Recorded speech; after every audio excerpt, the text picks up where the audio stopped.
ಶಿವಮೊಗ್ಗ ನಗರದ ಫರ್ನಿಚರ್ ಅಂಗಡಿ ನಡೆಸ್ತಾ ಇರತಕ್ಕಂಥ ಭವಾನಿ ಶಂಕರ್ ಅವರಿಗೆ ಕನ್ನಡ ರಾಜ್ಯೋತ್ಸವದ ಶುಭಾಶಯವನ್ನು ಕೋರೋದಕ್ಕೋಸ್ಕರ ಅವರ ಅಂಗಡಿಗೆ ಇವತ್ತಿನ ದಿವಸ ಹೋಗಿದ್ವಿ.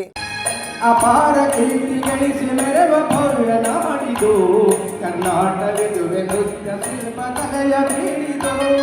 ಅಪಾರ ಕೀರ್ತಿ ಗಳಿಸಿ ಮೆರವ ಭವ್ಯ ನಾಡಿದು.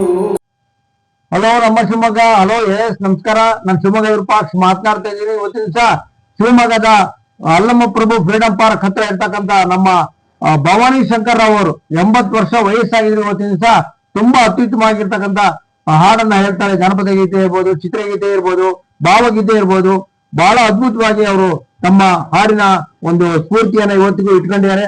ಅವರಿಗೆ ಮಲೆನಾಡು ಸಹ್ಯಾದ್ರಿ ಮಲೆನಾಡು ರತ್ನ ಅಂತಕ್ಕಂಥ ಒಂದು ಪ್ರಶಸ್ತಿಯನ್ನು ಸಹ ನೀಡಿದ್ದಾರೆ. ಹಲವಾರು ಪ್ರಶಸ್ತಿಗಳು ಬಂದಿವೆ. ಅವರು ಫರ್ನಿಚರ್ ಅಂಗಡಿಯನ್ನ 30 ವರ್ಷಗಳಿಂದ ರನ್ ಮಾಡ್ತಾ ಇದ್ದಾರೆ. ಇವತ್ತಿನ ದಿವಸ ನಮ್ಮ ಸ್ನೇಹಿತರಾಗಿರ್ತಕ್ಕಂಥ ಷಡಾಕ್ಷರಿ ಅವರು ನಮ್ಮ ಜೊತೆಗಿದ್ದಾರೆ. ಅವರಿಗೆ ಕನ್ನಡ ರಾಜ್ಯೋತ್ಸವದ ಶುಭಾಶಯಗಳನ್ನ ಹೇಳ್ತಾ ಅವರಿಗೆ ಒಂದು ಕನ್ನಡದ ಒಂದು ಶಾಲನ್ನ ಹೊಚ್ಚಿದೀವಿ.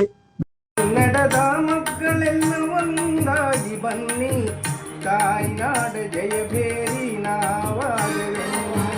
ಕನ್ನಡದ ಮಕ್ಕಳೆಲ್ಲ ಒಂದಾಗಿ ಬನ್ನಿ, ತಾಯ್ನಾಡ ಜಯಭೇರಿ ನಾವಾಗವೆ. ಕನ್ನಡದ ಮಕ್ಕಳೆಲ್ಲ ಒಂದಾಗಿ ಬನ್ನಿ.